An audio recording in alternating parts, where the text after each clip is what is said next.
Hello! Donc du coup, petite vidéo YouTube sur mes conseils pour le jour J parce que les examens approchent à grands pas. Donc je vous ai réuni tous mes petits conseils. Donc dans la vidéo, on va voir un petit peu la checklist pour l'examen, qu'est-ce qu'il faut amener, le matériel, etc. qu'il faut avoir. Est-ce qu'il vaut mieux la veille de l'examen se reposer et déconnecter ou réviser à fond? Donc un peu quelle est l'importance des révisions de dernière minute ou pas. On va également voir comment choisir en fait l'ordre des dossiers qu'on va traiter. Est-ce qu'il vaut mieux commencer par des dossiers avec beaucoup de points, avec peu de points? On va voir un petit peu tout ça. Et globalement, je vous donnerai mes conseils pour être le ou la plus efficace le jour de l'épreuve et pendant l'examen. Genre comment faut appréhender le dossier, est-ce qu'il faut tout lire avant, est-ce qu'il faut... Bref, on va tout voir. Donc, on commence par la checklist d'examen. Quel est le matériel nécessaire pour réussir son examen? Quel est le matériel dont on a besoin? Quelle est la petite checklist? Si vous me suivez sur Insta, vous savez qu'en story à la une, j'ai la fameuse checklist. On commence évidemment par le plus important, convocation plus pièce d'identité. C'est le plus important pour pouvoir se rendre à l'épreuve. Ensuite, vous allez avoir du coup tout ce qui est matériel, stylo, etc. etc. Bon, à l'examen, on n'a pas le droit d'avoir de trousse sur la table. Moi, ce que je faisais pour éviter d'avoir un bordel sur ma table, c'est que je prenais une pochette plastique. Vous voyez les petites pochettes plastiques qu'on met dans les classeurs? Je prenais une pochette plastique et je mettais tous mes surligneurs, mes stylos noirs, mes stylos bleus, parce qu'on n'a pas le droit au stylo rouge, vert, etc. Donc crayon, gomme, la souris, bref, vous mettez tout ça dans une petite pochette plastique. Comme ça, au moins, vous l'avez sur la table et en fait, ça fait office de trousse. Comme ça, on n'a pas des surligneurs qui partent à droite, à gauche, donc c'est super pratique. Évidemment, vous avez le droit à cette pochette plastique puisque elle est transparente, elle est en plastique, donc j'ai jamais eu de souci avec ça en tout cas. Ensuite, vous prenez une calculatrice. En fonction des épreuves, vous n'avez pas besoin de la calculatrice, mais bon, il y a des épreuves où vous avez besoin de la calculatrice, donc prenez la calculatrice. Prenez également des piles de secours. On ne sait jamais si votre calculatrice tombe en panne ce jour-là parce qu'elle a plus de piles. Toujours des piles de secours dans le sac. Et si vous pouvez, même prendre une deuxième calculatrice de secours. Voilà. Moi, j'avais ma calculatrice plus une calculatrice de secours. La démarche de mettre en mode examen, elle se fait au moment de l'examen normalement et pas en amont. Ensuite, on prend une règle. Important pour faire les écritures comptables, il faut que ce soit des traits bien propres, etc. Donc, on prend une règle carrée, même pour pouvoir souligner si on en a besoin, etc. Ensuite, on prend forcément le PCG parce que c'est la base. Vous allez en avoir besoin en compta, donc prenez votre PCG, ne l'oubliez pas parce que franchement, c'est dommage. Attention, le PCG, il doit avoir aucune annotation, hein. Tu peux pas t'être mis des petites notes sur le PCG. Normalement, le surveillant de l'épreuve, il regarde ton PCG au début de l'épreuve pour voir s'il est conforme et si tu peux faire l'épreuve avec. Ensuite, un peu moins scolaire, mais vous prenez de la nourriture si jamais vous avez faim. On privilégie quand même des compotes, des trucs comme ça qui se mangent rapidement, des petites barres de céréales. Voilà. C'est juste histoire d'avoir un petit encas si jamais t'as faim pendant l'épreuve, parce qu'il n'y a rien de pire que d'avoir le ventre qui gargouille pendant l'épreuve. Il y a un blanc dans la salle, donc en plus ça va te stresser d'avoir le ventre qui gargouille. Tu vas pas être efficace parce que franchement, travailler quand on a super faim, c'est très désagréable. Donc vous prenez toujours un petit truc, même si vous sentez que vous n'allez pas avoir faim, prenez, on sait jamais. Bouteille d'eau ou bouteille de jus ou ce que vous voulez, bouteille d'eau de préférence, parce qu'imaginez si ça se renverse sur la copie, il vaut mieux que ce soit de l'eau que du jus. Donc bouteille d'eau, petit truc à grignoter au cas où on a faim. Dans la même lignée, des bouchons d'oreilles, parce que si vous grignotez, il y en a d'autres qui vont grignoter aussi. Si vous avez un problème avec les bruits ou si vous voulez être concentré et que vous entendez quelqu'un manger ses chips pendant l'épreuve, ça va vous faire péter un câble. Enfin, moi personnellement. Donc, toujours prendre des bouchons d'oreilles. Et même les bouchons d'oreilles, c'est primordial. Moi, je sais que pendant beaucoup d'épreuves, j'avais mes bouchons d'oreilles, quasiment toutes, parce que c'est bête, mais rien que d'entendre, il y a des gens qui parlent à haute voix en plus quand ils réfléchissent, donc ils sont en mode en examen, donc parfois ça peut être très déstabilisant. Parfois même, et souvent, il y a les surveillants de l'examen qui font énormément de bruit, qui discutent entre eux, etc., etc. Donc là, si vous avez les bouchons, vous les entendez moins. Mais n'hésitez pas à lever la main pour leur demander de se taire si jamais c'est trop bruyant pour vous. Voilà, faut pas avoir honte, on est en examen. Ils pourront discuter plus tard, quoi. Parce que, moi en tout cas, personnellement, je sais que j'ai été fortement dérangée par des surveillants je dis des surveillants, mais en fait, ce sont des profs qui discutent pendant l'examen. Et voilà, et parfois en fait ils se rendent pas compte parce que eux ils font toute la journée à surveiller des examens et tout, c'est long, donc ils font une petite discussion. Mais vous, si ça vous perturbe dans votre travail, moi personnellement je suis incapable de travailler quand il y a du bruit autour et encore moins quand il y a des gens qui discutent, quoi. Donc voilà, vous levez la main, excusez-moi, c'est possible d'arrêter de discuter, ils arrêtent de discuter, ils s'excusent. Et voilà, juste ils s'en rendent pas compte. Donc vraiment, si vous êtes vraiment dérangé par les surveillants, par les personnes qui vous surveillent dans la salle, n'hésitez pas à leur dire de parler moins fort parce que vous êtes en examen, vous avez attendu ce moment toute l'année, vous avez bossé pour ce moment, donc vous n'allez pas rater l'épreuve parce que il y a des profs qui parlent devant vous, quoi. Donc n'hésitez pas, ne soyez pas timide sur ça. Ensuite, on prend des mouchoirs, des petits mouchoirs, ça peut toujours servir. Et enfin, ça aussi c'est vraiment un must-have, genre c'est vraiment le plus important pour moi. Enfin pas le plus important, mais un des trucs les plus importants. Prenez une montre. Donc voilà, soit une montre basique, soit une petite horloge à mettre sur le bureau. Attention, ça doit être une montre non connectée, hein. Vous ne pouvez pas être avec l'Apple Watch tranquille pendant l'examen. Moi j'avais une petite horloge de bureau. Parce que souvent il y a l'heure dans la salle, mais parfois il n'y a pas l'heure, parfois l'heure fonctionne mal. Parfois tu es en examen, tu n'as pas le temps de capter les aiguilles. Enfin je sais pas comment vous en sortez avec l'heure avec les aiguilles, normalement c'est acquis en DCG. Mais bon, c'est quand même plus simple et plus rapide d'avoir l'heure numérique comme ça. Moi j'avais la petite heure numérique sur ma table. Voilà pour la petite checklist des choses à avoir le jour de l'épreuve. On va parler de avant l'épreuve. Est-ce qu'il vaut mieux se reposer ou réviser à fond le jour de l'épreuve ou la veille de l'épreuve? Alors il y a deux teams. Je sais qu'il y a la team qui dit il vaut mieux se reposer, déconnecter parce qu'on se bourre le crâne, on apprend des trucs, à la fin on mélange tout, et puis il faut être reposé le jour J, etc. Moi, je suis vraiment pas de cette team. Pour moi, déjà personnellement, ça m'est impossible de chiller la veille de l'épreuve. Je ne vois même pas comment c'est possible. Enfin, je conçois, hein, genre je suis pas en train de critiquer les gens qui font ça. Hein. Je dis juste que moi, dans ma tête, c'est impossible. Genre, je peux pas me dire, bon, demain j'ai épreuve de droit des sociétés, tranquille, je vais regarder la télé toute la journée, je vais sortir et tout. Bah non, genre c'est le moment pour réviser, genre. Au contraire, je trouve personnellement que je suis tellement productive la veille de l'examen parce que vous voyez, ce qui nous manque en fait tout au long de l'année, c'est la motivation. Et c'est même pas que la motivation, c'est la pression en fait. Parce que tu te dis, bon, j'ai le temps, je le ferai plus tard, etc. La veille de l'examen, tu sais que tu le feras pas plus tard. Donc la veille de l'examen, t'as un putain de stress qui te dit, merde, il me manque plein de trucs à apprendre. Et du coup, t'es presque prêt à tout apprendre. Tu sais, t'es là, tu prends tout en même temps, tu te bourres le crâne de tout, évidemment. Mais du coup, tu peux rester beaucoup plus longtemps à travailler. Je sais pas vous, mais moi personnellement, la veille de l'examen, je peux travailler toute la journée. Enfin, les pauses, elles sont furtives parce qu'en fait, tu te sens que c'est le moment de prendre toute l'information. Je sais que pour le DSCG, la compta audit, le matin de l'épreuve elle était à 14h, je crois. Le matin de l'épreuve, j'ai fait tellement d'exercices et j'étais dégoûtée parce que je commençais à comprendre les trucs. Mais le matin de l'épreuve, il m'a été tellement bénéfique, je vous jure. Donc moi, je suis team révision la veille, révision le jour même. Pour moi c'est important. Je suis team également devant la salle, je révise encore. Je suis team, je révise même devant la porte. Pour le droit des sociétés, j'avais du mal par exemple à apprendre les quorums. Et ben le quorum, je l'avais appris du coup devant la porte pour le droit des sociétés. Je m'étais dit le quorum de la SA, c'est ça, ok. Et je suis arrivée à l'examen, dès qu'ils ont distribué les sujets, j'ai pris mon brouillon et j'ai direct écrit le quorum. Bingo, c'était tombé et j'en ai eu besoin et j'ai récupéré. Donc moi personnellement ça me sert. Je parle pas avec les autres avant l'épreuve, on discute pas trop parce que ça sert à rien. Les gens ils aiment bien répéter des trucs. Ils n'ont pas forcément appris les mêmes choses que toi, ils se mélangent, ils te mélangent. Enfin, je coupe la discussion avant l'épreuve et je révise. On évite aussi toute source de stress. Si vous avez des gens qui vous stressent dans la famille ou dans vos proches, dans votre entourage, il y a des gens qui sont susceptibles de vous, de vous contrarier le jour de l'examen. On évite de se prendre la tête avec, je sais pas, avec ses proches le jour de l'examen. On évite de leur parler carrément, on sait jamais. Et on arrive dans de bonnes conditions. Donc voilà, moi je suis team, je révise. Mais si vous n'arrivez pas à réviser et vous préférez vous détendre, détendez-vous. Mais voilà, c'est pas du tout incompatible de réviser la veille de l'examen ou même le matin même. Pour ma part, ça fonctionne.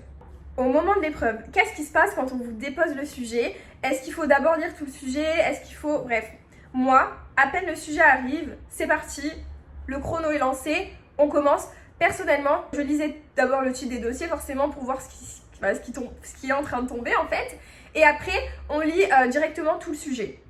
Pas les annexes et tout, mais je lisais toutes les questions. Pourquoi? Parce que déjà, ça me permet de commencer l'épreuve sereine, dans la mesure où je sais ce qui va tomber, où je sais ce qui est tombé. Donc je suis pas en train de me dire, bon, je fais le dossier 1, mais dans le dossier 2, j'espère qu'il y a un truc cool qui va tomber, j'espère que je vais pas... Non, je sais déjà. Donc j'ai le temps de digérer. Ah merde, ce dossier, je le connais pas du tout. C'est pas des chapitres que j'ai révisés. Ok, c'est pas grave, je suis au courant. Je vais pouvoir commencer à travailler sans me prendre la tête à être dans le suspense, qu'est-ce qui va tomber. On lit toutes les questions. Pourquoi lire toutes les questions et pas juste lire les titres? Parce qu'en fait, moi en tout cas, mon cerveau il réfléchit déjà. Quand je vais lire les questions, des fois tu as des trucs qui te viennent direct, hop tu les notes vite fait en dessous de la question, en mode ne pas oublier, je répondrai ça quoi. Tu te mets, par exemple s'ils te disent quel est le quorum pour, hop tu mets vite le quorum, comme ça au moins c'est fait. Ça te soulage d'un poids en fait. Ensuite, inconsciemment quand tu vas lire des questions, après quand tu commenceras à traiter ton sujet, et ben ton cerveau il va déjà un petit peu réfléchir aux autres questions parce qu'il les aura déjà lues. Donc en fait, que tu le veuilles ou non, même si tu es en train de traiter un sujet, ton cerveau en arrière-plan, bien sûr il va pas perturber ton dossier actuel, mais en arrière-plan il réfléchit, il sait déjà ce qu'il va mettre, c'est déjà un petit peu, vous voyez. Donc moi je lisais le sujet de A à Z. Ensuite, est-ce qu'on commence par les dossiers à gros points ou à petits points? Moi, pour la plupart des matières et pour la plupart des examens que j'ai fait, j'ai toujours traité les sujets dans l'ordre, c'est-à-dire dossier 1, dossier 2, dossier 3 et dossier 4. Pourquoi? Parce que moi j'estime que dans tous les cas, je suis censée être prête pour tous les dossiers, tu vois. Donc je traitais les dossiers dans l'ordre parce que je savais, je m'étais assez préparée pour savoir que j'aurais le temps de tout traiter. Donc j'ai jamais eu ce souci de temps en examen. Je l'ai eu juste pour la compta appro. Je me suis laissée dépasser par le temps et j'ai fini genre sur le finish, genre j'aurais bien pris une demi-heure de plus. Mais sinon pour toutes les matières, j'ai toujours été dans les temps, voire en avance. Donc je sais que le choix des dossiers n'est pas un problème pour moi dans la mesure où j'aurai le temps de tout faire.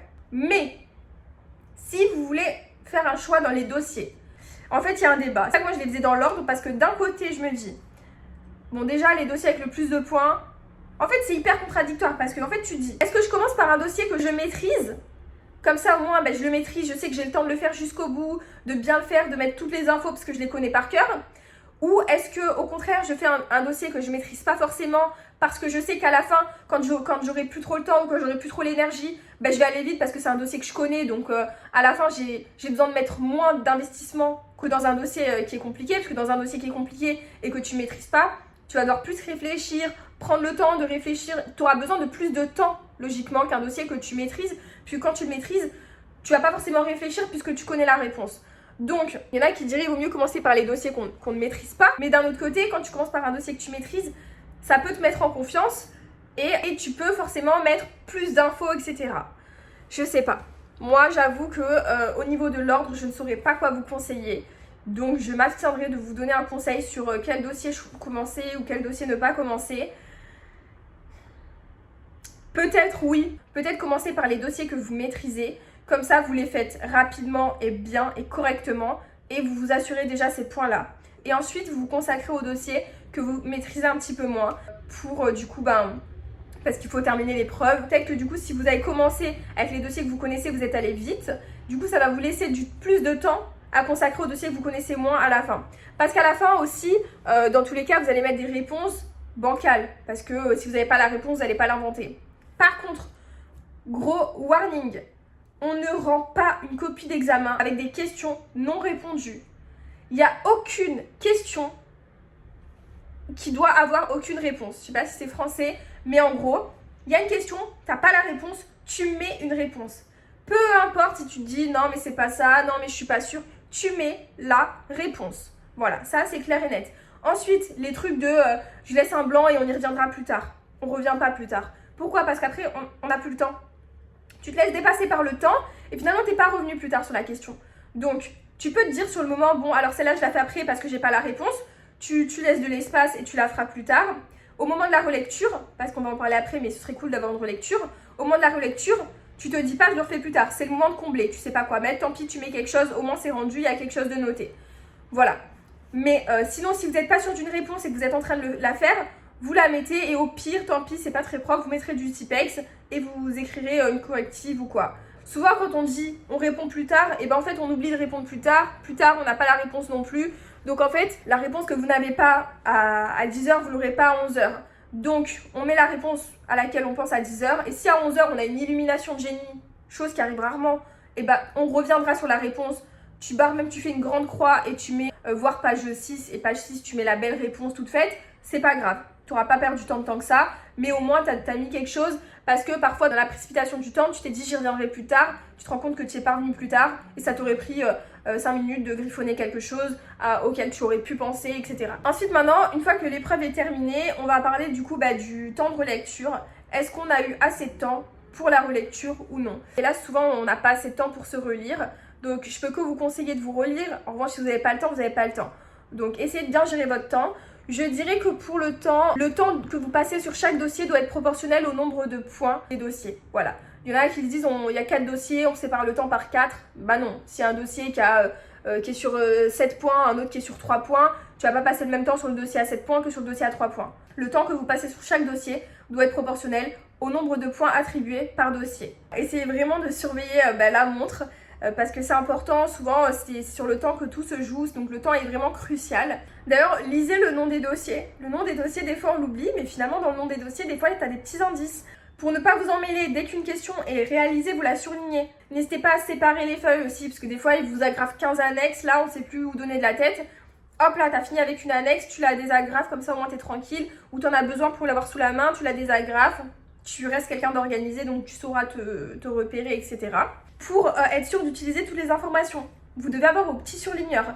Quand il y a un petit texte, quand il y a une annexe ou quoi, vous surlignez à chaque fois les informations utilisées. Dès que tu as utilisé une information, tu la surlignes. Même en finance ou quoi, tu as utilisé un montant, hop, tu le surlignes. Et à la fin, tu vas regarder en bleu de ton annexe et tu vas te dire « Ah, il y a tous ces trucs qui ne sont pas encore surlignés. Est-ce que… » Alors c'est possible qu'on te donne des infos dont tu n'as pas forcément besoin. Je ne dis pas que si l'info elle est là, c'est qu'il y en a forcément besoin. Ça peut arriver qu'il y ait des infos qui ne soient pas forcément utiles. En revanche, surligner te permettra d'avoir une vue d'ensemble et de te dire « Ah, ça quand même je ne l'ai pas utilisé, c'est bizarre, j'aurais dû l'utiliser pour ce calcul. » Et hop, tu as peut-être fait une erreur. Donc surlignez au fur et à mesure que vous utilisez des infos. En management évidemment on surligne par code couleur. Management si vous faites un diagnostic, Pestel par exemple, politique vous affectez une couleur, orange. Donc tous les trucs politiques dans le texte ce sera orange. Vous voyez, on fait comme ça. Économique ce sera en vert, tous les trucs ce sera en vert. Donc ça vous permet d'avoir une vue directe. Comme ça après quand tu fais ton diagnostic, tu n'as plus qu'à regarder la couleur orange, la couleur vert et tu remplis ton tableau et tu fais ton petit diagnostic après. Important d'avoir beaucoup de surligneurs, beaucoup de surligneurs. Moi je crois que j'avais franchement le plus de couleurs possible. En mana en tout cas c'est très important d'avoir beaucoup de couleurs. Et essayez forcément d'avoir une copie propre, une écriture lisible. Les stylos gomme on évite, on prend des stylos bic basiques, noirs ou bleus. Je crois qu'on a fait le tour de mes petits conseils. Donc là, je vous souhaite un vrai bon courage pour ces examens. J'espère que ça va le faire. Ne soyez pas stressés vraiment, essayez de pas stresser. Ça aussi je sais que le stress ça vous prend énormément de temps et d'énergie. Si vous arrivez vraiment à faire un travail mental sur vous-même pour vous convaincre que stresser ne vous apportera rien, c'est contre-productif, vraiment faites-le. Je sais que c'est plus facile à dire qu'à faire. Moi personnellement, comment j'ai vaincu le stress, c'est vraiment juste en me disant ça. Je vous assure que par exemple le stress à l'écrit, je ne l'ai pas une seconde, je ne l'ai pas. Pourquoi je l'ai pas? Parce qu'en fait, j'ai pas le temps de stresser. Je sais pas si…